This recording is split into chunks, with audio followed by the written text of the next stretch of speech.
Today's video is a very special one because it's a history lesson that will benefit those who are Esan language lesson subscribers, other Nigerians and Africans, and even non-Nigerians who are interested in a little bit of the geography and history of Nigeria. I think we just kind of become very lazy. Everybody just say, oh, the three major tribes in Nigeria are Igbos, Hausas, and the Yorubas. But all the rest of us that are hidden gems in between it, people don't seem to know how we came about. So please, just sit tight and watch this video. At the end, you will tell me, you'll be surprised what you're going to learn, the new things you're going to learn about our wonderful country, Nigeria.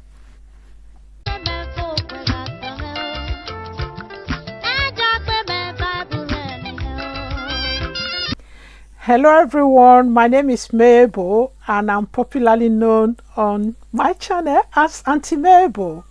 Today, Auntie Mabel is bringing you a unique history lesson that will be of interest to the Esan language subscribers, Nigerians, Africans, or any other person that is just interested in knowing a little bit of the history of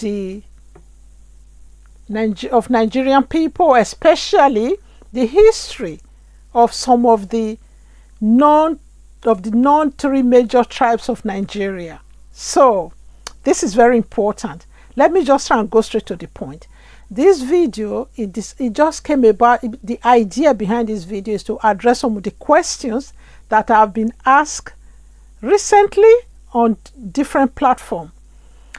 I was a guest on a friend's channel that was from Igbo, and she asked a question. She didn't seem to know where the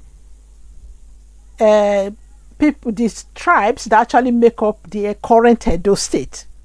And someone who was on that platform, who is from Edo State, who was a guest or in the audience, kind of say, oh, Edo State is made up of Benin, Esan, and the Auchis.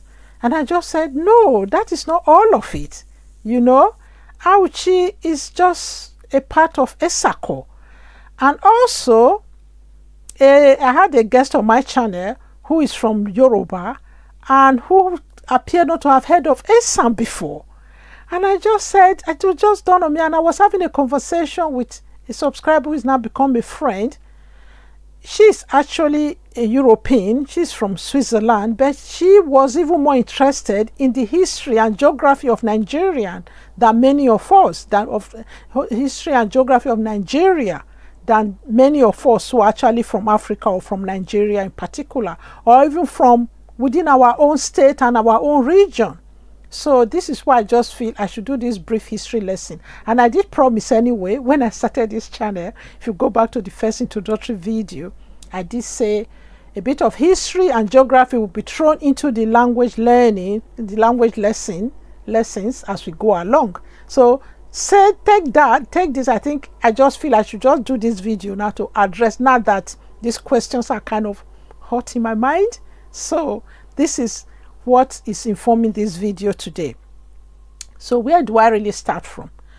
I just want us to, the geography lesson I want to give to you before I actually come to the Esan people in particular. It appears that the Midwestern state that was created in 1963 is a blur to many people in Nigeria. Or let me put it in context. I don't know whether it's all Nigerians or even, I just feel from my interaction with the JSS and the SSS generation and those who were being educated after the 12 states became multiple states, after when Nigeria moved on from the 12 states. I think those people who started studying after that, I don't know whether the focus is no longer on that geography the way we used to do it those days, or it's just something that is not very much talked about. I don't know what it is. So please, those of you who are the JSS and the SSS generation, or who started studying primary school seriously, maybe the older years in primary school and early years in secondary school. What you know about what I'm going to tell you, how we did it in our time, what gave me, I don't know about others, but those of us who went to secondary school or who understand, who were the pre-JSS and the SSS generation, or who studied geography and history in Nigeria when it was still the 12 states, please tell me what you know, what you remember. Because where I'm coming from is this. Then when we used to do the 12 states of Nigeria, that map of Nigeria was something that you have to learn inside out. And they are not just learning the map and the capital, you have to be able to draw it, put all the capital, all the states and the capital where they belong to. And in addition, there's another question that used to always come out in common entrance those days, and it's the kind of produce and that were found in those parts of Nigeria. For example, the type of rainfall, the type of mangrove swamp, was it tropical forest, was it mangrove grove?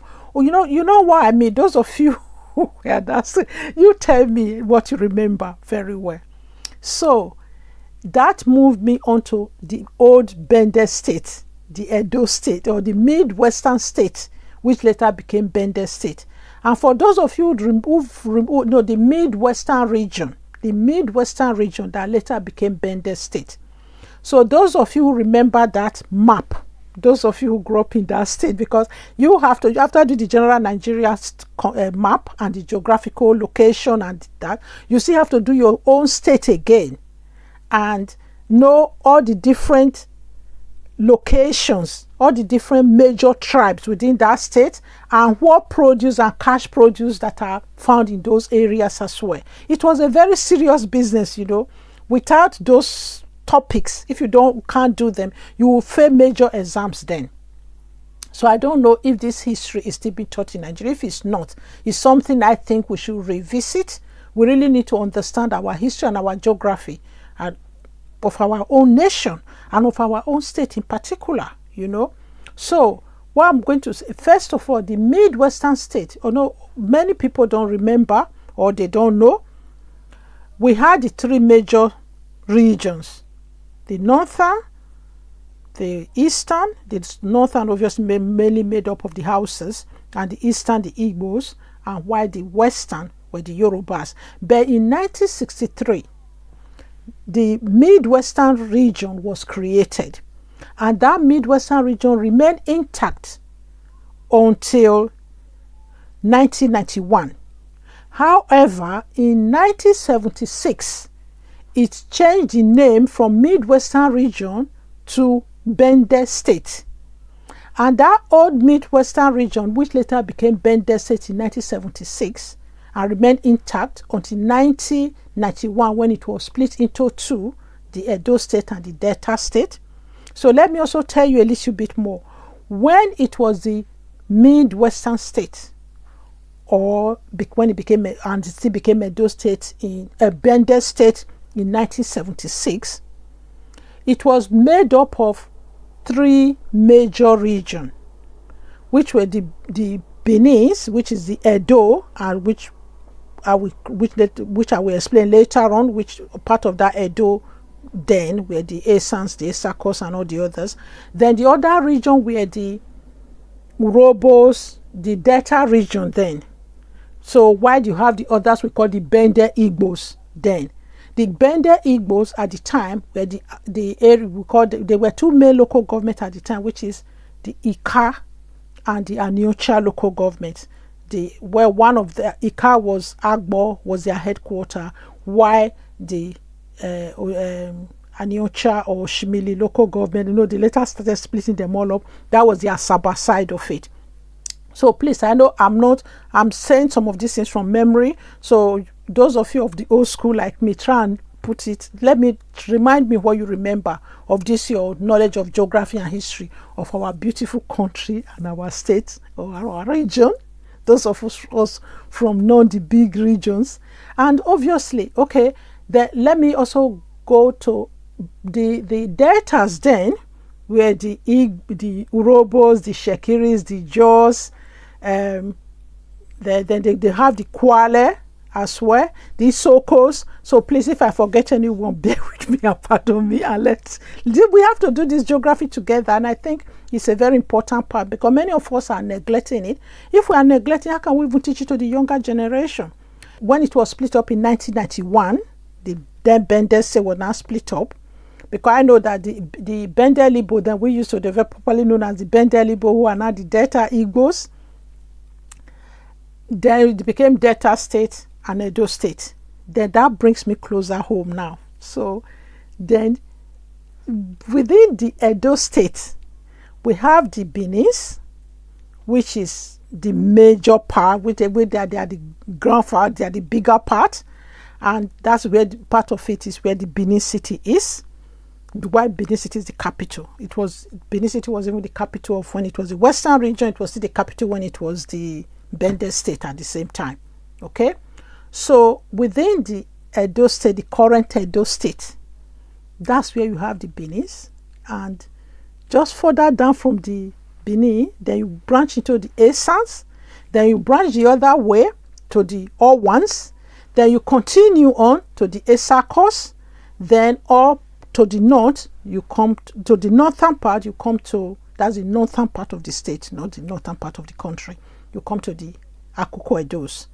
So I just want us to know this. So the five major ethnic groups that make up the current Edo State, they are the Benis, the Esans, the Owan. Yeah, okay, let me try and say it in a way that the Benin, the Esan, Owan, Esako, and the Akoko Edo. So Auchi was the main kind of the capital of Esako. That's where you have the Auchi Polytechnic. It's a federal polytechnic. That's where that place is very popular. Auchi is not the region. Auchi is like the capital of the town. It's the main hub of that part of Esako. Then when in the olden days, I'll call it olden days if I'm allowed to, the Afuze was the headquarter, or kind of the headquarter of the Owan. Whereas in the Esan, we had the Okmewolo with the headquarter in Ekpoma, my town where I'm from, where the University of Ambrose Ali University is now. Then you also have the Agbazilo, where the Esan, which is the capital of, which was the capital of, Ubiaja was their capital. Actually, I think in the olden days we have the Esan division. When we used to have the Esan division, I think Ubiaja was actually the capital at the time. So this is a brief history lesson I think we should revisit. But now, however, we have 5 local government areas in Esan land and a lot of major towns within those 5 local government areas. So I'm just going to look at it here and tell us briefly. These 5 local governments in Esan are Esan Northeast. So on the top, you have the Esan Northeast. You have Esan West. You have Esan Central. Then you have Esan Southeast. Yeah, you have the Esan Southeast. Then you have the Equare. So those are the 5 local governments that make up the Esan land. But within those towns, and if you want to see the towns that make up those different local government, go to the description box or the comment section of my introductory video. I detailed all the clans and the towns, the major towns that are in Esan land. I hope this kind of give us a snapshot. I really want us to engage in the comment section. Those who were not brought up in Nigeria at all, if this history lesson was of any good, and how do you want us to try and develop this further. And I know that recently, what actually prompted this, I saw a video recently where somebody was saying that Ijos are the 4th major tribe in Nigeria. And I just don't think many of us know a lot of history. I actually went and Googled it, and it actually was showing that Ijaw is the fourth major tribe of biggest tribe, fourth biggest tribe in Nigeria. There are 12. You can see the 12 biggest tribe in Nigeria. I think Ibibio, Kanuris, the Fulanis, and the Thieves are part of them. Another part I think I want someone to try and explore for us is that south, where you have the Calabar, the River State, the Port Harcourt area. I know a lot of people first hear about the Port Harcourt YouTubers. There is much more in that area than the Port Harcourt city. Port Harcourt is a big city, obviously, so it's known for so many things. So yeah, I just feel there are parts of Nigeria that are hidden gems that we need to know about, especially those of us, those young people that are grown up in diaspora that didn't really grow up in Nigeria.